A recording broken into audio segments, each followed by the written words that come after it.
Through a Scottish Prism, the programme that is unapologetically pro-Scottish independence and anti-Westminster rule. Everything we say here is viewed through a Scottish Prism. Brought to you by Barhead Boy. Hi folks, welcome back to Through a Scottish Prism. Great to have you back. Been a week since we last had a wee chat.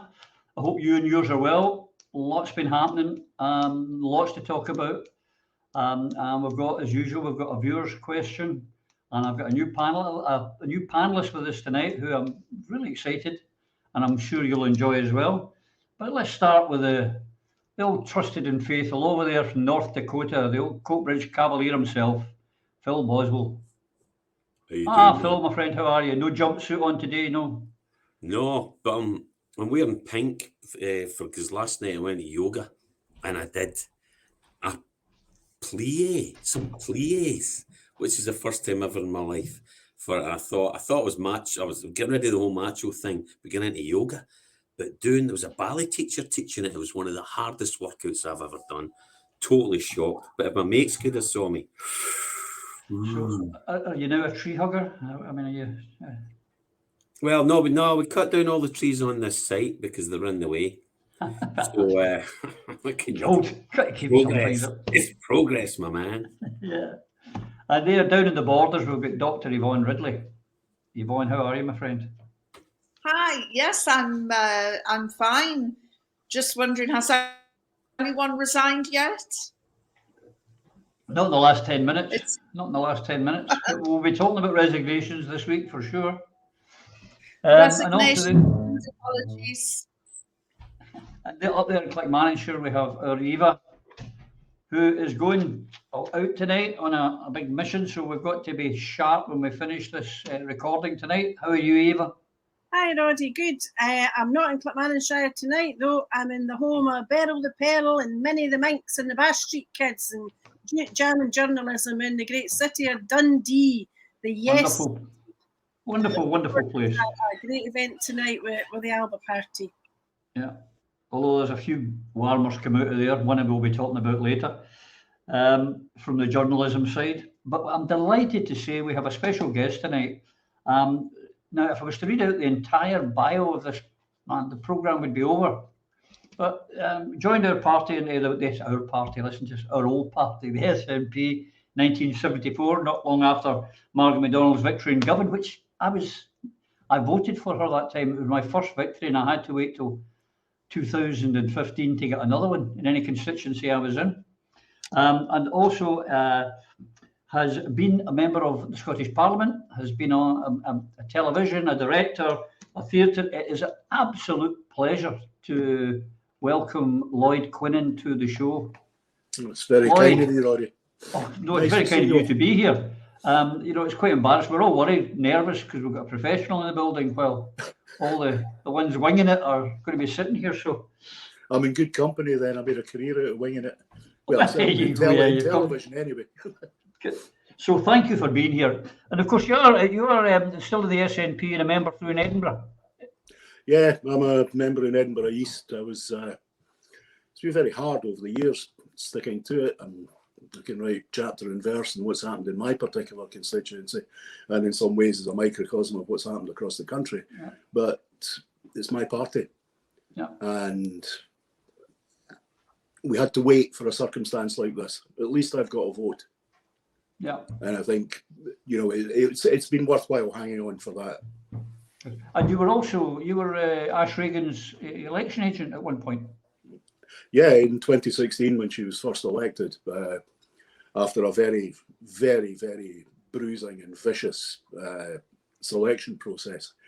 When I was a convener at the time, so obviously I had to try and play straight through the middle. But what I saw in her during that period, because she came under pretty heavy assault, including from the MP, MSP who was standing down. And there were manoeuvres to get a particular individual, who I'm sure we'll hear a lot more of over the next few months, Sanam Kazar, into the seat. And frankly, having spent the previous year working with Yes Nidri and Craig Miller, the last thing we needed was somebody who could not make proper contact with the working people who hadn't voted from 1974, but who came out and voted in the referendum. So it was incumbent on me to make sure that we got the best candidate, and in the end, Ash Regan was that candidate.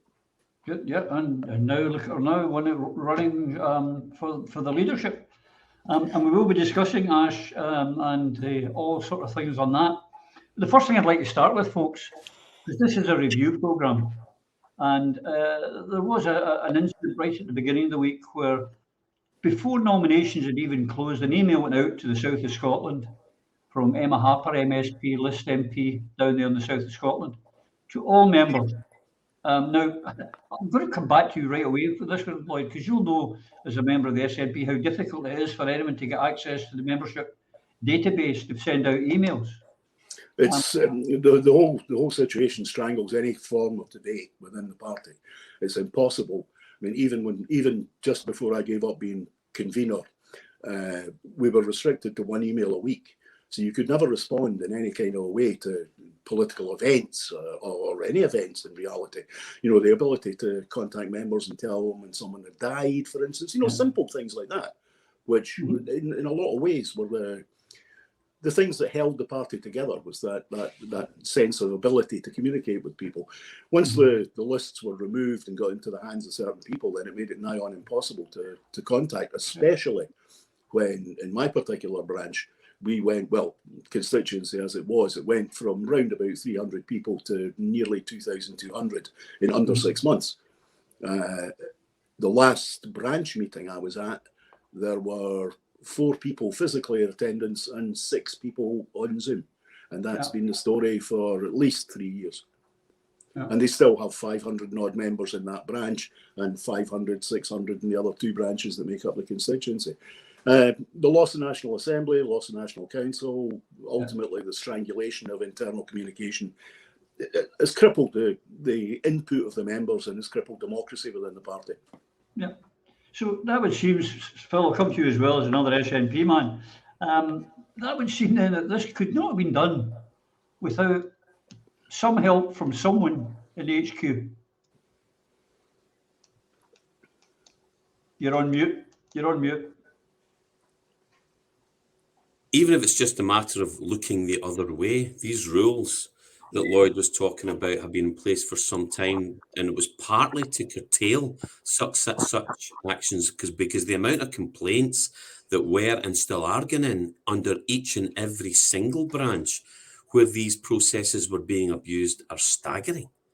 And what you get is, well, it depends who makes the complaint. If it's someone who's party to the party's or the leadership's view of how the party should proceed, then they're, let's just say, serviced properly as they ought to be, whereas the rest of us get short shrift.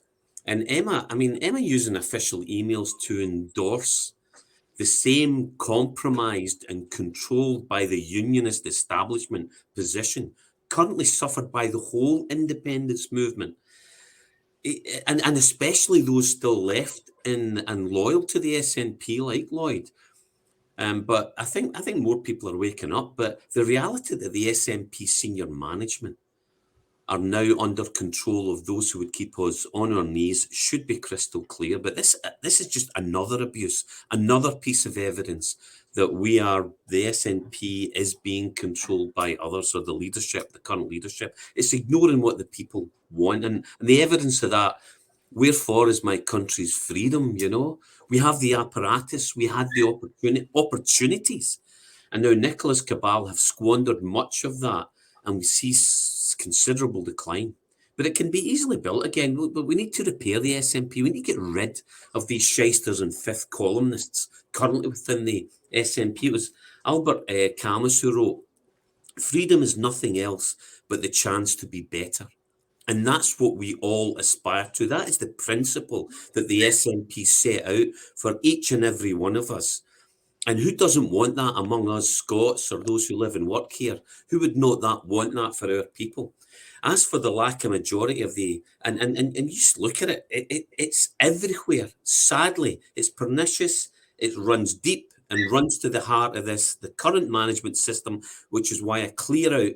We have to face up to the fact that the SNP has been corrupted. We need a clear out to get us back on the straight path to independence. I agree. Yvonne, as our resident journalist, some of the stuff that's happened, the smears that have come out this week against both Ash Regan and Kate Forbes, again, these couldn't have come from anywhere but an insider. I mean, there's no way these journalists have picked up. They've been spoon-fed that, have they not? Everyone's on mute tonight. This is a change. This is going to be a great programme. We need to get someone signing for the deaf here. Well, what I was saying was, for this sort of misogyny to have any success, you need some sort of handmaiden type person. And Emma Harper is the Aunt Lydia of the SNP. Not only did she break the party rules twice by sending hundreds of SNP members this gushing email promoting Humza Yousaf, but there was no sisterhood from Emma Harper either, because she used her party email account to influence thousands of members into voting for her preferred candidate without even a single mention of Kate Forbes or Ash Regan. Now, Emma Harper is one of my MSPs. She's bloody useless, by the way. She ignored my first email when I contacted her about the GRR. And then she sent me this very ineffectual, limp-wristed response when I sent her a second email saying, "You ignored the first, ignore me at your peril." And she's just a big disappointment. She's not for women. She's no supporter of women. The misogyny and the patriarchy, which is running on steroids in the SNP, gets away with it because of women like her. And I've no time for her. I'm very disappointed with her. And that is speaking as a constituent of hers and as someone who was also in the SNP. In fact, there's a bit of a reunion feel. In fact, from what Lloyd has just said, we've got more panelists in today's Prism than his branch had people at the AGM, which is a sad state of affairs for the SNP. But, you know, at least you've still got a functioning branch, Lloyd. In Hawick, our branch is gone. It's just disappeared, evaporated. And I cannot for the life of me understand on the subject of journalists why no journalist worth his or her salt has contacted the SNP to find out how many functioning branches are left in what appears to be a very broken, dysfunctional organisation. Yeah, I mean, this is another point, Eva, because, you know, we don't know the numbers. I mean, if we all remember, well, I was still a member of the party, and I go back to 1968, incidentally, Lloyd. That's when I joined, when I was still at school. When I was a lad, when the headquarters was in Elm Bank Street, as was my school. But anyway, the numbers, I remember the SECC when Nicola came out onto the stage to tumultuous uproar and roars and cheer. The atmosphere was electric, and they announced 115,000, whatever it was, 226 members. And not long after that, it was 126 even. And then suddenly, they're very coy about the numbers. And as Lloyd's alluded to, you know, there's a branch at 2,000 and whatnot, and it's gone down. I know my branch in Barhead, Neilston, up Lemoore, we went Roddy, from overnight. Sorry. If I could just interrupt briefly. We still have the membership. There's no attendance because though Yvonne described it, the structure in Edinburgh East as being functioning, it does not function as a branch of the Scottish National Party. It functions effectively to support the MP and a couple of councillors who just happened to have worked for that MP at one point. Even the way it's been controlled and structured, and it goes back to the ability to contact members, has allowed the sitting MP effectively to control 2 out of the 3 branches and control the constituency association, along with what I would best term new SNP councillors in Edinburgh City, who behave more like student politicians than they do anything else. But sorry. So we are functioning, but we're not functioning as part of the party. We're functioning as a mechanism to support the MP. Yeah, that's exactly what my point is going to make, is that, you know, with all the branches throughout, and I know from my old branch as well that there's very few active members. So who's going to vote? How many are going to vote? And there's only one man in charge of that electoral roll. And now of these, I don't know how many are going to turn out from your branch, say Lloyd, or my branch, the old branch, and who are going to bother to vote. You know, ones that did, you know, no one showed any enthusiasm to do any work. But we're in the hands of people in headquarters who, let's be honest, are controlling this quite tightly. Eva, are you nervous about that? I was nervous about it, but I'm not now.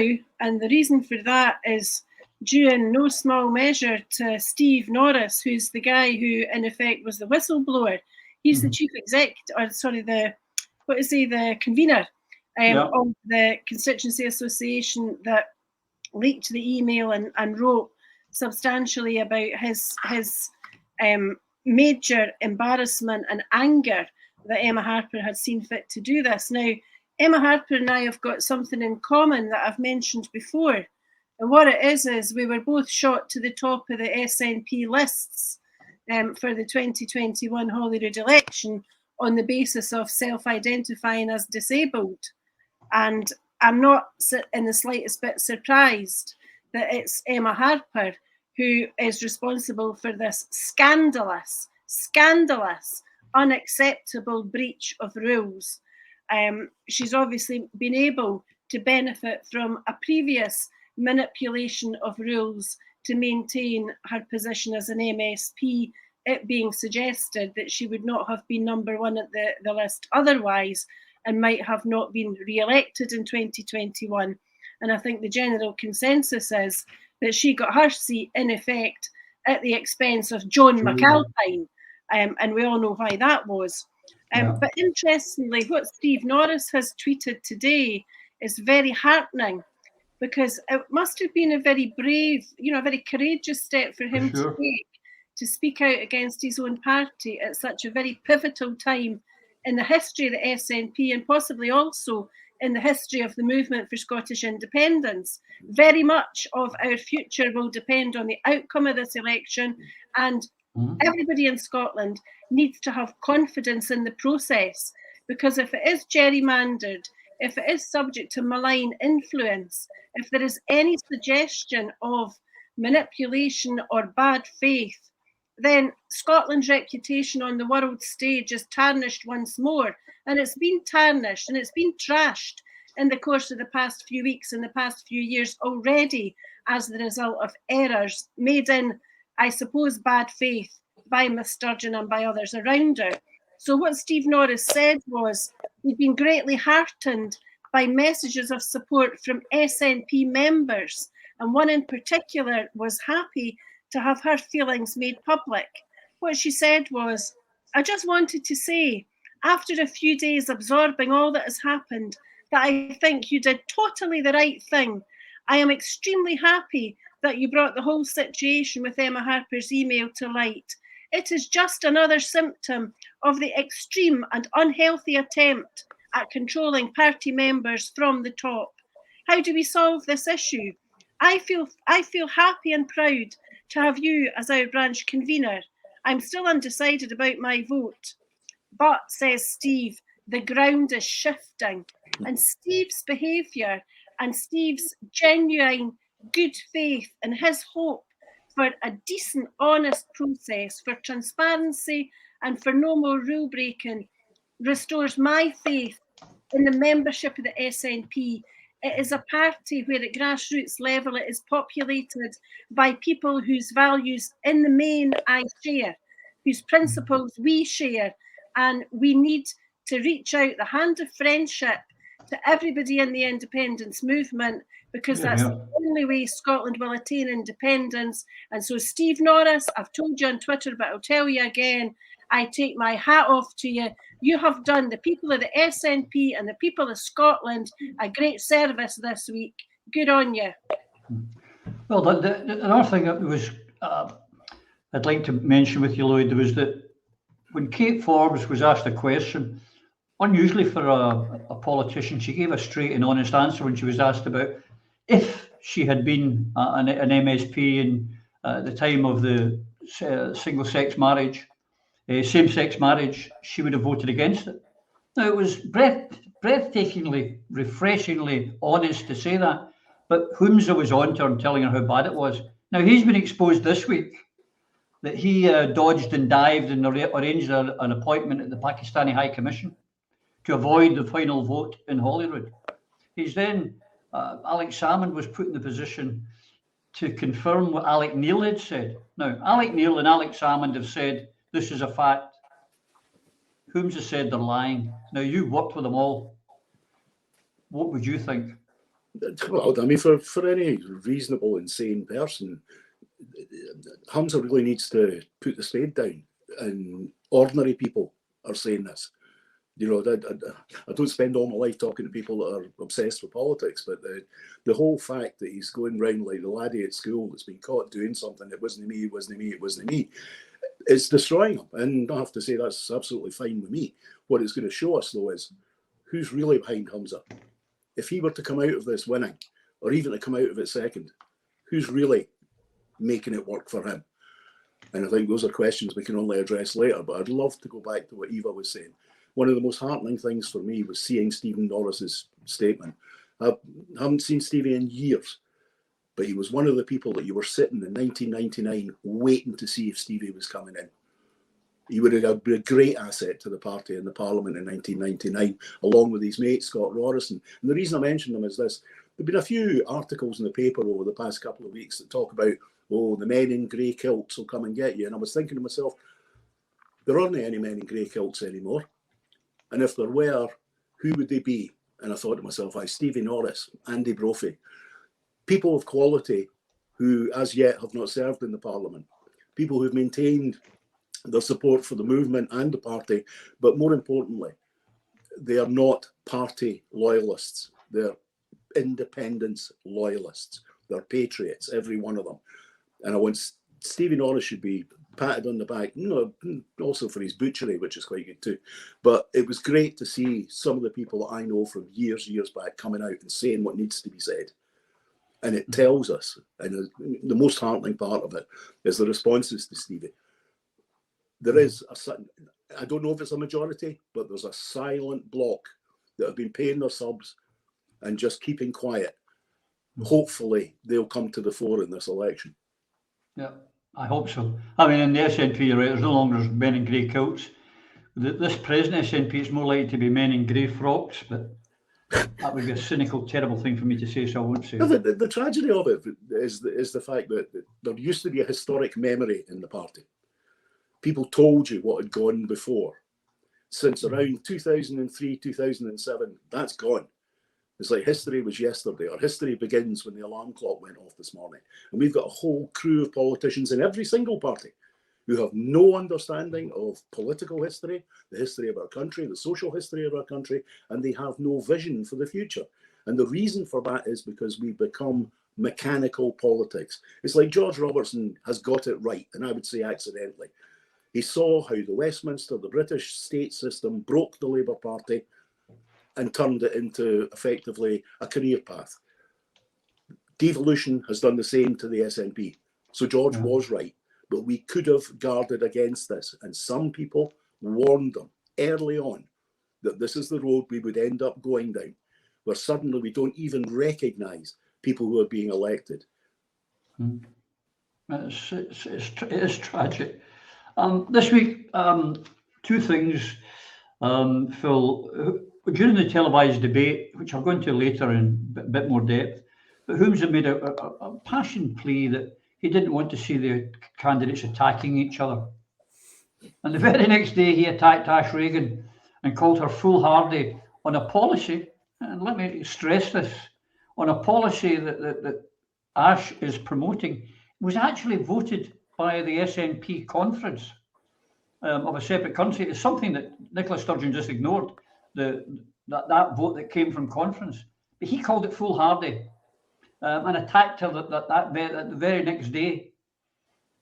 He really is walking on banana skins every 2 minutes. Yeah, but he thinks he's immune because he saw how it worked and unfolded under Nicola, that she did exactly what she wanted in spite of the will of the people. And yet the media didn't pick her up on it. The establishment gave her an easy time. All the powers that be hid the truth from the people and protected Nicola because she was doing the will of those who have their claws, sadly, dug right into the SNP. And it was really encouraging to see what Lloyd was saying there with people. I know Andy Brophy, lawyer, orator, principled man. We need to turn to those folk who know whose shoulders we stand upon. They know exactly what matters and why we are here and what we're fighting for and who we're up against and and are willing to sacrifice their own benefit for the benefit of the people and the future of their children and the people of Scotland. But Humza's hypocrisy on this it's not surprising anymore. He's been exposed. He ducked, he died. He ducked, he dived, then he lied. Who's telling the truth? Alex Salmond and Alex Neil. Humza's incapable of walking a straight line. He will walk whatever line he's told to walk and talk whatever talk he's told to talk. In the televised debate, no attacks on each other and then gets ripped right in. And that the currency policy, and this is, again, this is actually policy voted for by conference in 2018 that we, the people, voted for. This is what we want. Yeah.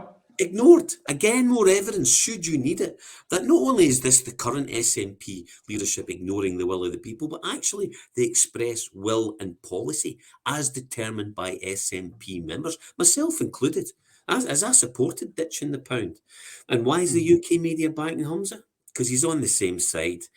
Is he in the payroll? Is the money he's making on this, is that his only benefit? I would say power, ego massage, and the opportunities abusive power can provide are highly tempting to those who are willing to wield this nefarious. This is really, really dark stuff. But this is Machiavellian, and this is how politics work. It's sad to see, but sadly it's more of the same. And if we keep voting for people at Humza and we allow the abuse of power and the abuse of the administration and the rules that were set out quite clearly and are being ignored and are being avoided, they know they're not going to get called out on it by the mainstream media. It's up to us. We, the people, must call out. We must go back into the SNP and tear it, rip it asunder, get rid of the shysters, get rid of the fifth columnists and build again. Because that's the only way we'll get to the end of this tunnel. Yvonne, in our broth today, Humza made one of his speeches. Now, arguably, it could be said that the GRR bill brought down Nicola and everything that came after that. Now, he stood up today and said one of his first tasks is he's going to challenge that in the courts. He's also said that anyone running as First Minister must defend the democratic rights of Scotland, i.e. they must back this challenge against the Section 35, knowing full well that the two lady candidates have already said they will not challenge the Section 35. He's kind of put clear blue water between him and the two ladies candidates. And it was kind of nasty what he did. But I think it'll backfire on him. What do you think? Well, we know that he's quite a litigious individual, and I know that he watches Prism with his lawyers on speed dial. Yes, that's very helpful, Phil. But I wonder if it was his money whether he would be telling the lawyers, go at it, go at it, go at it. But no, it's our money. It's our money that he's spending, and he's wasting it. And it makes me really angry. You know, Humza reminds me of Fagan's Artful Dodger, this sort of cheeky chappy who's giving in one hand and taking with the other. And but also he's not the sharpest tool in the box. And he sits next to Chief Mummy there in Holyrood, and he's swiveling around on his chair, and it just reminds me of a woman protecting her half-wit son as he's sitting there swiveling around, and she's, you know, sort of looking at this this liability on her left.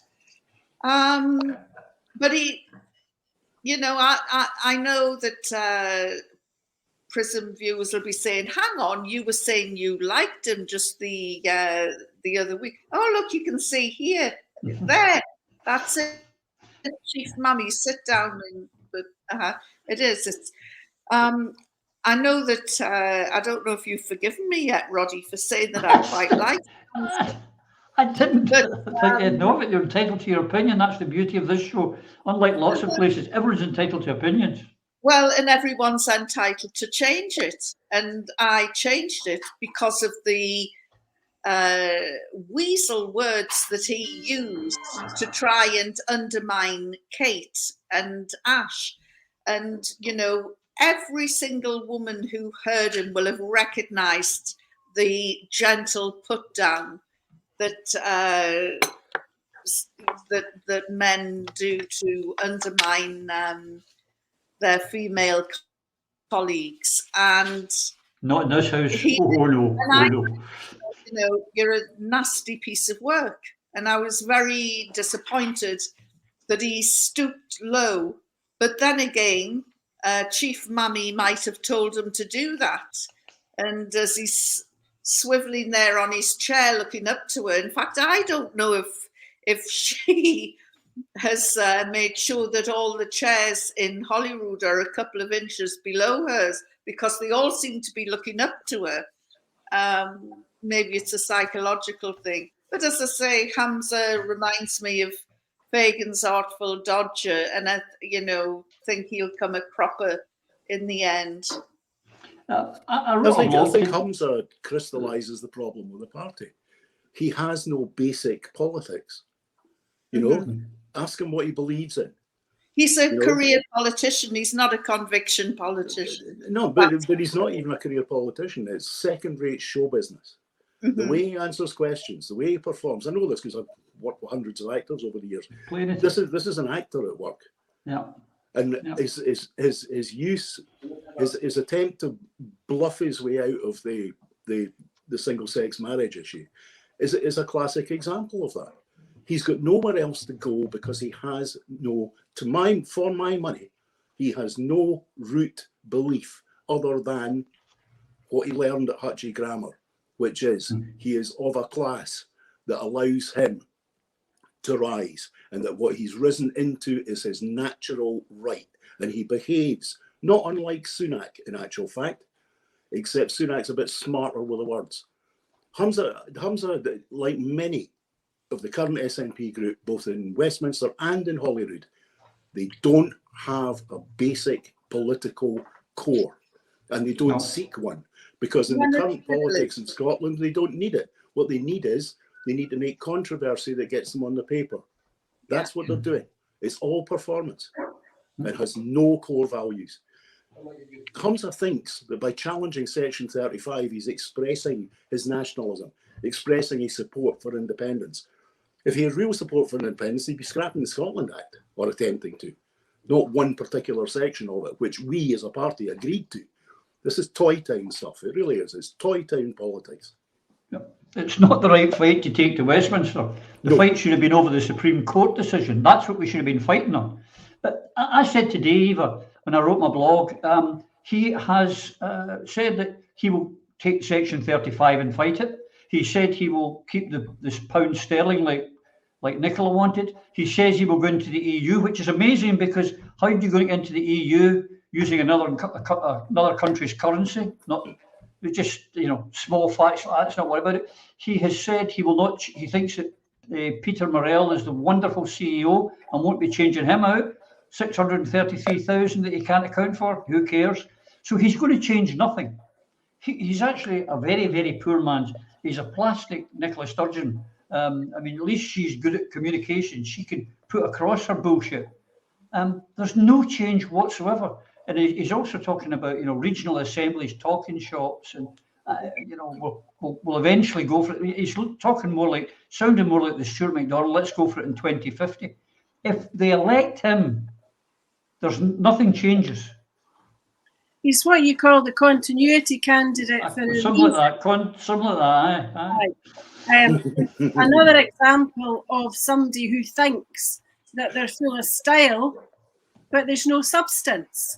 Now, if you were an independent supporting politician who'd been in that parliament for how long was he elected? What was 2011 perhaps?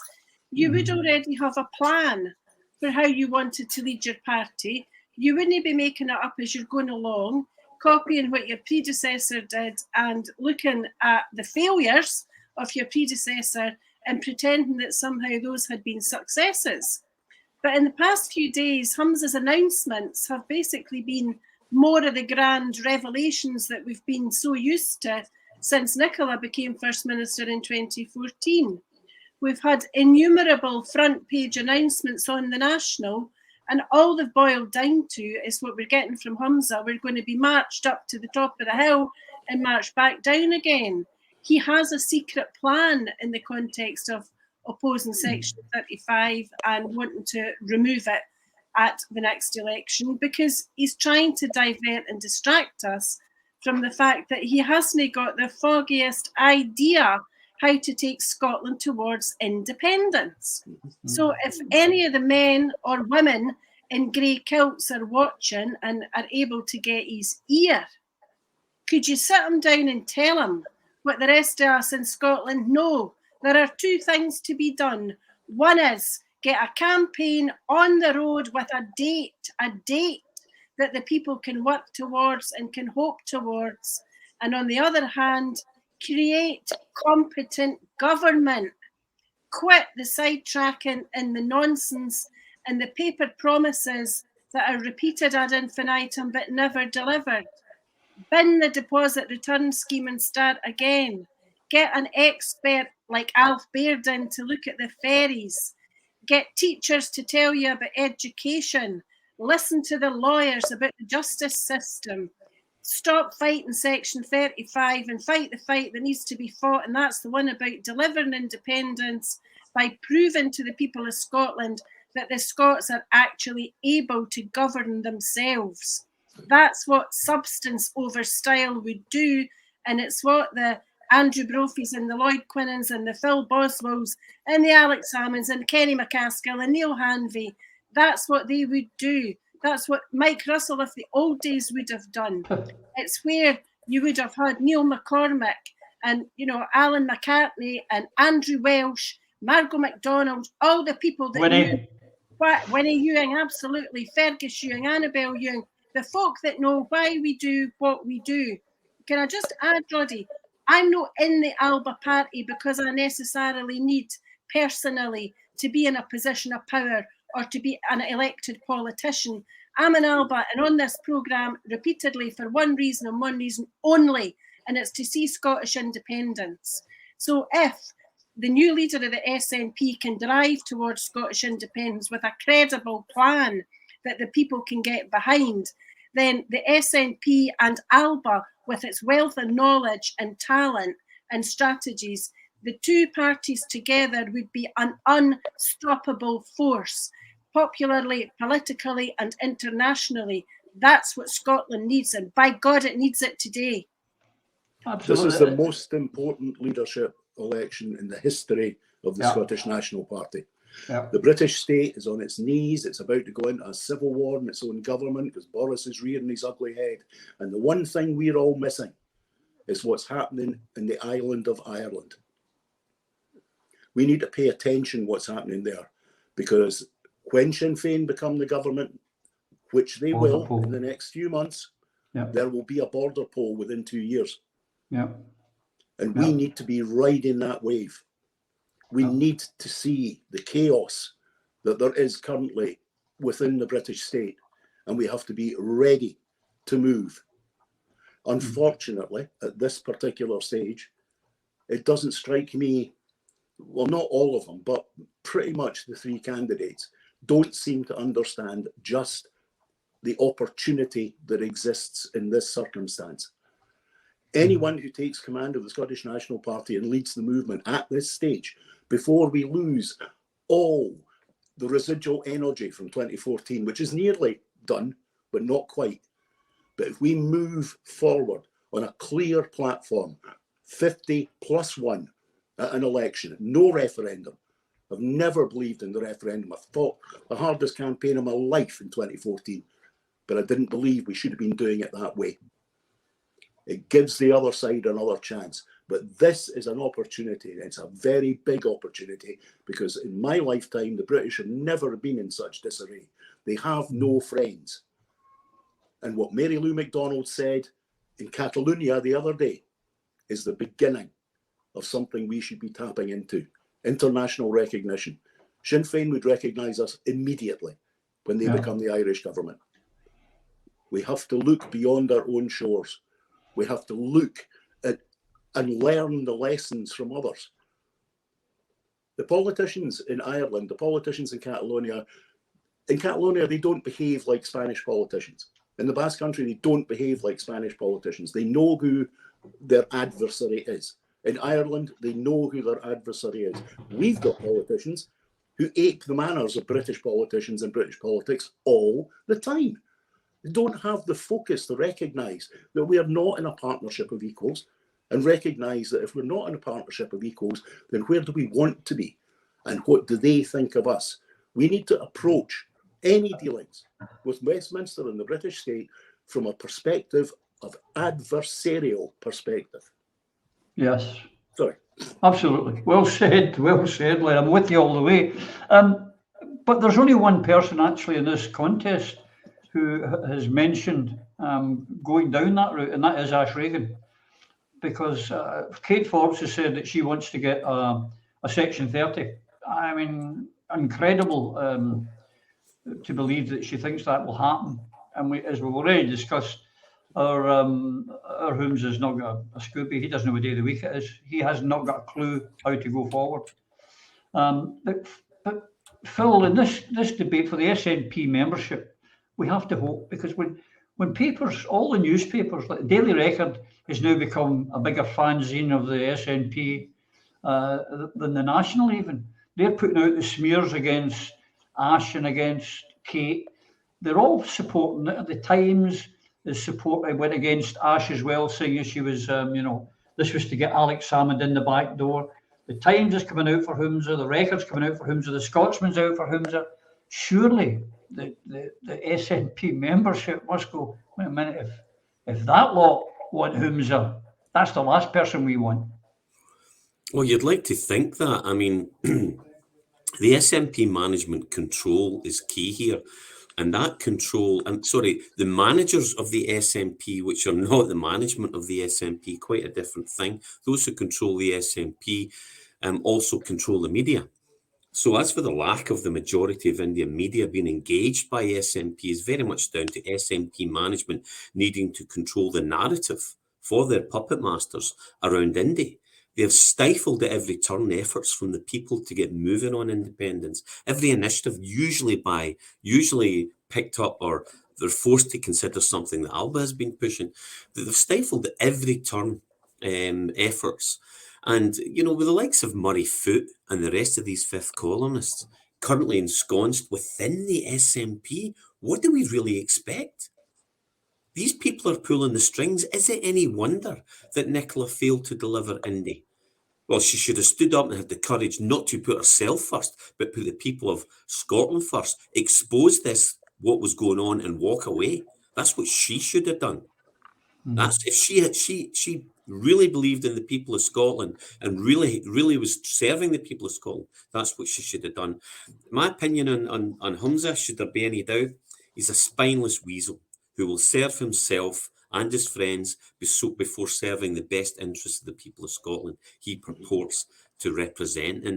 And there's a couple of things that were said the other one on John Swinney's resignation. Is it a surprise? No, because he knows what's coming down the turnpike. What's his legacy? He did good work with Alex and Alex's government, but by helping the cover-up of the stitch-up of Alex, sadly he betrayed our trust and the core principle of independence from the Union. He won't be missed. Well, maybe by the unionist establishment, sadly, because he's a very likeable man. And one of the big credits to him is his loyalty. But the question we should all consider is loyalty to the party or loyalty to the people. That's the question every single person should be asking themselves when they consider how they vote here. And as far as I'm concerned, Humza winning this will be a disaster. Humza will not run. The course will not run with Humza because he's, as you said earlier, Roddy, he's not the same league as Nicola. As Alex pointed out, Nicola's good at winning. Really good at winning elections. She's an excellent orator, a superb orator, but she's a liar and she's betrayed us. And Humza's no different, except he's a poor orator, he's not persuasive, and he will be found out much quicker. So the rot that has set into the SNP will continue to rot. So Humza's wet duffel coat is on a sugary peg if he wins it. Yvonne, I'm sure you watched the television debate. Were you enthused by watching it? Well, that's about 90 minutes or 2 hours of my life I'll never get back. It was like watching paint dry. And as a journalist, I was appalled that the very first question took a dig at the media.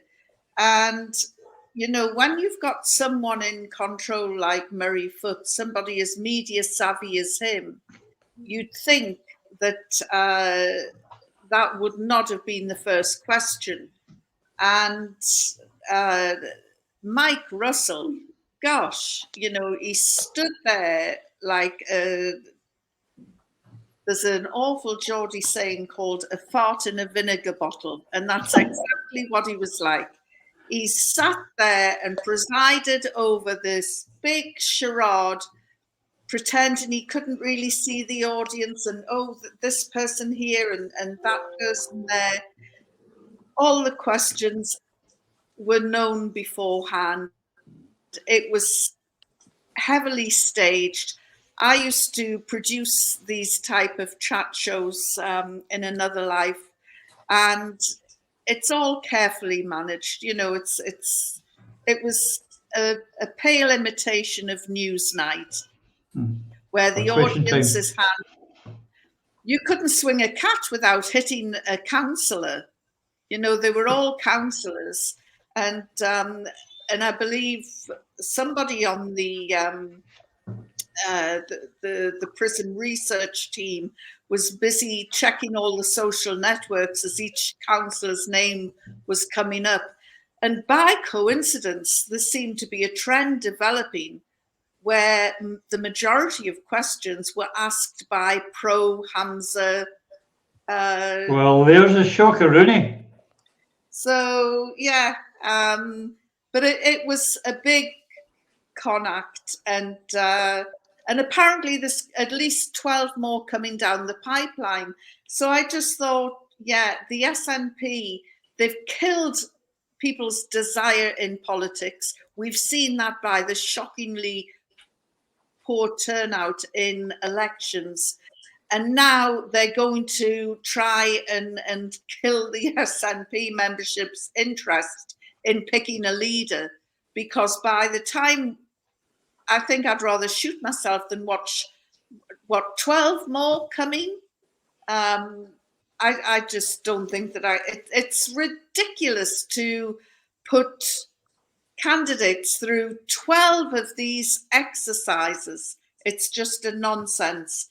And it was, it just was not a good look at all. And that was my first and last SNP hustings that I will be watching on the screen. It was just, as you said, it was well managed and controlled, unlike Prism, which is just chaos. But that's the way we like it. That's the way we like it. Roddy, So, can I just say there's a huge opportunity here. When they announced that they were going to live stream, it was no longer talking to the party. It was an opportunity for the candidates to actually lay out their vision to the people. And that was going to be the headlines that would come out of it. Not, some of the questions the other night, which were entirely boring nonsense about internal stuff. The candidate that switches on to the fact that they're now talking to the country and not the party, and commits with authenticity and absolute conviction to their programme, will win this, because they'll win the people. Anybody that goes into these hustings on the basis of, I'm trying to win SNP votes, you win SNP votes, party members' votes, by convincing the people. Because what you're actually doing is saying to the general public, this is what I'm going to do, and that's what we all want. I remember the first time I saw Alec on television, years and years ago. In fact, before that, Margot. It was Margot that made me join the party. I saw her on television and she said what I wanted to hear as a 15-year-old. Now, this is an opportunity. And one of them, and I know who I think should be doing it, and let's hope and pray that she gets round to it, use this to tell the people your path. This is the opportunity to write yourself into history forever.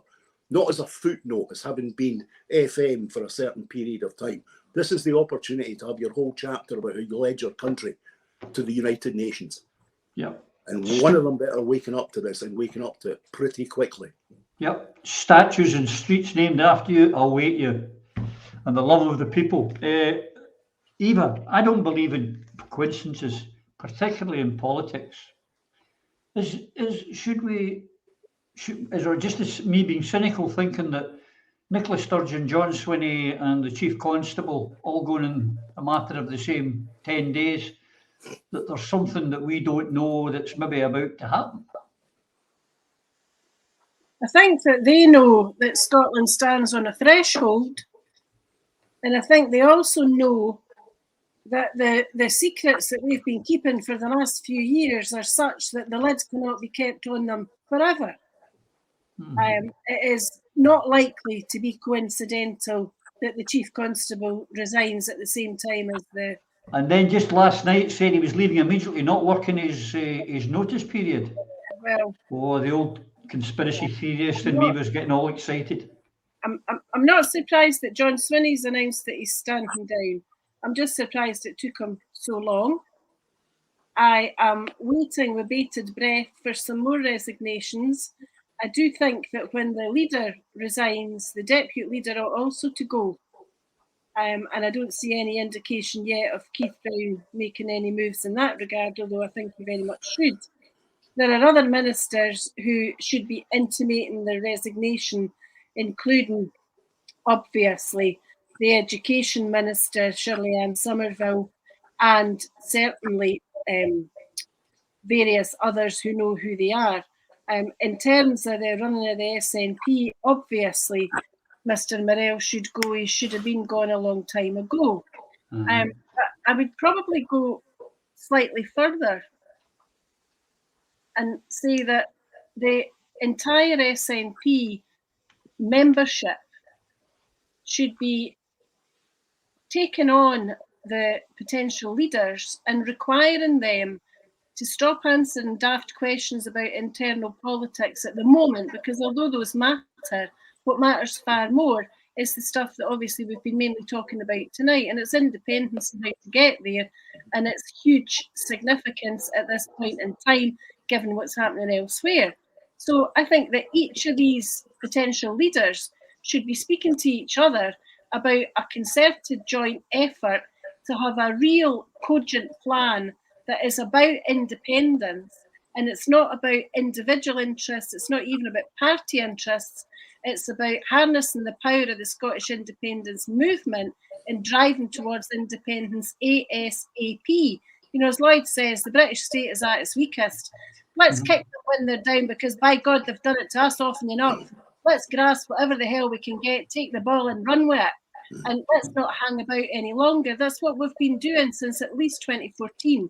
So I think that what would be an enormous positive sign, a really momentous thing that the three leadership challengers could do, they could agree it tonight. They're at Hustings, England, Rothes apparently. They can learn how to be fly while they're in Fife. The three of them should jointly announce that actually, with effect from next week, there's going to be a constitutional convention.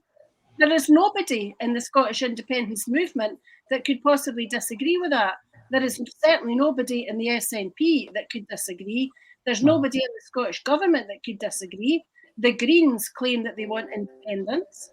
So they could have that convention sitting next week.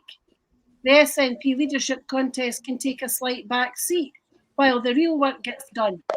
And they could have a convention looking sensibly, properly, and with real ability, knowledge, experience, understanding, with the men and the women in grey kilts being part of that, and talk as if they actually knew how to talk the talk and walk the walk, and have substance over style every time. That would mean that, or that would show that all three of them actually mean business, and they're determined to deliver independence for the good of the country, as opposed to seeking personal gain or party gain. These days should be gone. We should be a united movement with drive, ambition, determination, and courage to take on the British state and give them the fight of their lives. Well said, Eva. The clock's beginning to beat us, but just to go back to Ireland, if I may, Lloyd. I'm sure we all watched the Rishi Sunak getting all excited and being like a wee schoolboy who had just discovered something, and excited, telling you how happy you should be. I mean, you've got the best of both worlds here. This is fantastic for you. And I don't know if it was a lack of self-awareness or he didn't give a shit about the Scottish people watching.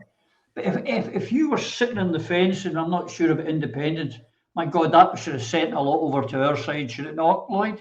The arrogance and pomposity. Absolutely, immediately the announcement was made, our constitutional spokesman should have been on saying, we have a border with Northern Ireland. We want the same thing. Now, whether or not it's possible is not the issue. This is a political platform. Correct. where you can explain what we ultimately want. They should have, immediately the announcement was made of the deal on the protocol, is say, right, we want the same. We've got that border too.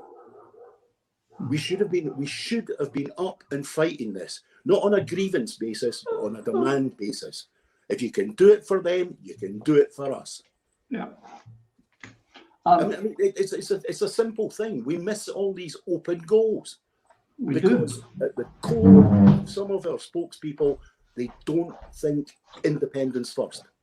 They don't think, what would it be like if we were inside the United Nations? How would we be dealing with the situation? That's the basic core you have to be able to take on the British. You have to have that attitude, which is it's us with a single goal, and that's all. Opportunity lost, another one. Yeah. A couple of things I want to finish off on, Phil, because I see the clock's kicking on, and I know our Eva's got to go soon. The DRS, the famous deposit return scheme. It was actually quite funny. I put a tweet today and said, will they go ahead with it, or will their bottle crash? And some people took it seriously. But it is a mess. It is another mess, because it was another thing that Humza said was, because Nicholas said it, he wants to stay in with the Greens because he thinks they've been great in government. There are two things, the GRRB and this deposit return scheme have been disasters, absolute disasters. And we knew it would, because it's second-rate politics. It's the Greens are not real. These bozos are not fit for government, and the fact that they hold control over SNP is convenient for the SNP to blame the Greens on these debacles, these shambles. But the SNP's demise is entirely down to the SNP. Lorna Slater is an embarrassment to have in government. Of course it was doomed. We said it was doomed. We said it was weak. It was poor. You know, the business is threatened with closure through additional costs and at the last minute reconsideration, and now there's postponement before launch. What a shambles. It just shows you not only was it not properly thought through, but that it was very, very poorly executed. There's pretty much everything this coalition government has done Don't since... forget the bicycles. Yeah, it's just since Nicola came along. And a wee point on the note on all the sudden resignations, the significance here is I believe that the establishment protection promised to all has been found wanting.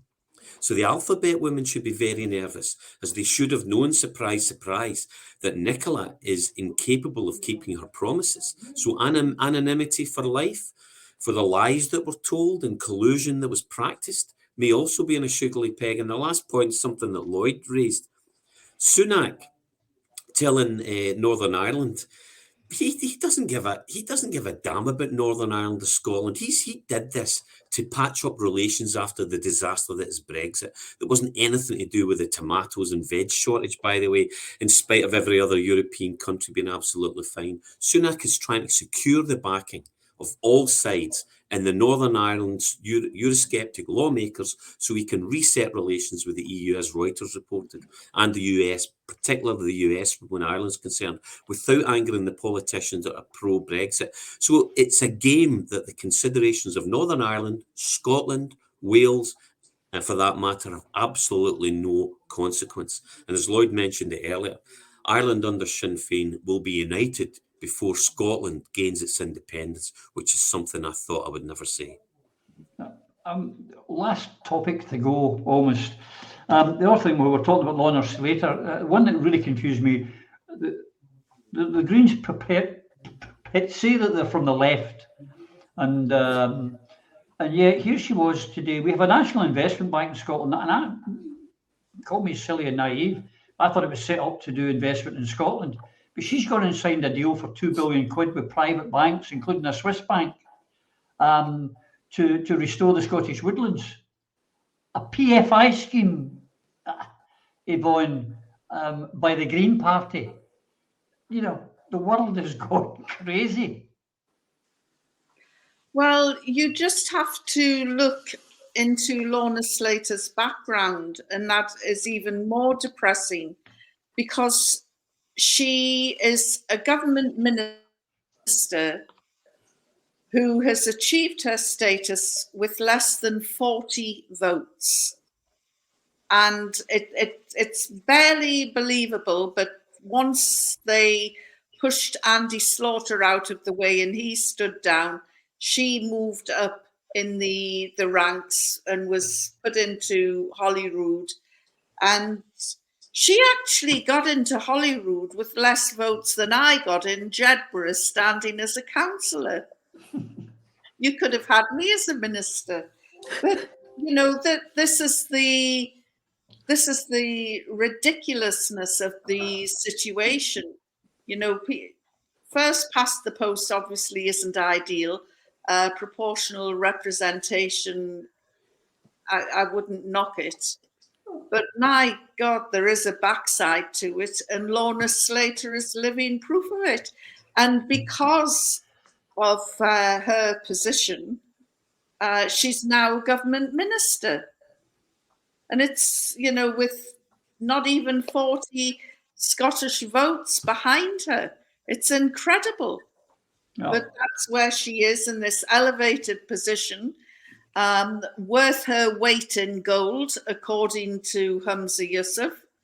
That's how he described this obscene coalition between the SNP and the Scottish Greens.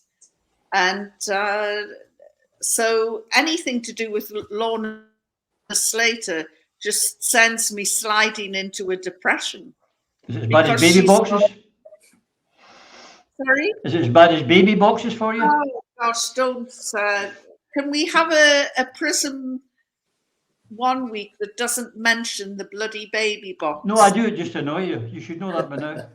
Last question to you, Eva, so you can get going to your meeting. And it's, again, another reason why we've got to get out of this union. They announced today that the HS2 budget has been increased from 32 billion, that's billion, folks, not million, to 77 billion. And they expect that it will go up to 100 billion by the time they've completed. All to get into London 30 minutes quicker from Birmingham, 100 billion. Now, the best of it is it doesn't benefit Scotland in any way, shape or form, or Northern Ireland or Wales, but us in Scotland will probably end up with a bill of about £12 billion for a railway between Birmingham and London.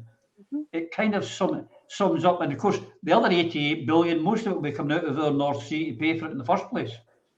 It's an absolute Ponzi scheme, Eva. Look, Roddy, it's just what we're so used to. I left school in 1980. Thatcher came to power in 1979. That oil in the North Sea, the oil and the gas, what did it do for the people of Scotland? I've said it so many times before, nae Stetsons, nae Stavanger, nae diamonds, nah, 25, 35, 40% of the people of Scotland continue to live in poverty, while Thatcher basically built London, innumerable projects that were funded, including the abomination on the Clyde and its successors from then till now. This is no different. Scotland subsidises the rump of the UK. That's yes, all. we do. And for as long as the people of Scotland want to remain supine, that's what it will continue to do. And this is why it is so very, very important that this year, of all years, when the Brits have got problems on various fronts, whether it's Europe or Ireland or elsewhere in the world, what the Scots have to do is to have the courage of their convictions, to have the brains that we were born with, and to be able to say, these are our resources, we're keeping them, we're going to govern Scotland, and Scotland's going to be governed in Scotland by the Scots for the benefit of the people who choose to live here. And unless and until the Scots have got the courage to take their own future and their own destiny into our own hands, then all we're going to see from now until kingdom come is the continued incessant plundering of our wealth to create and maintain the facade that is the British government as a world power on a world stage. Enough has got to be enough. Agreed. Folks, the clock has beaten us, and somewhat. Can I thank each and every one of you, Lloyd, Eva, Yvonne, Phil, for being here tonight, giving me your time, giving the viewers your time. It's been greatly appreciated. Thank you very much. Thank you. And to you for watching, folks. I hope you've enjoyed this as much as I have, and hopefully we'll get the gang together again very soon for you, because there's lots more to talk about. But till we see you again, to you and yours, please take care. Through a Scottish Prism, the programme that is unapologetically pro-Scottish independence and anti-Westminster rule. Everything we say here is viewed through a Scottish prism. Brought to you by Barhead Boy.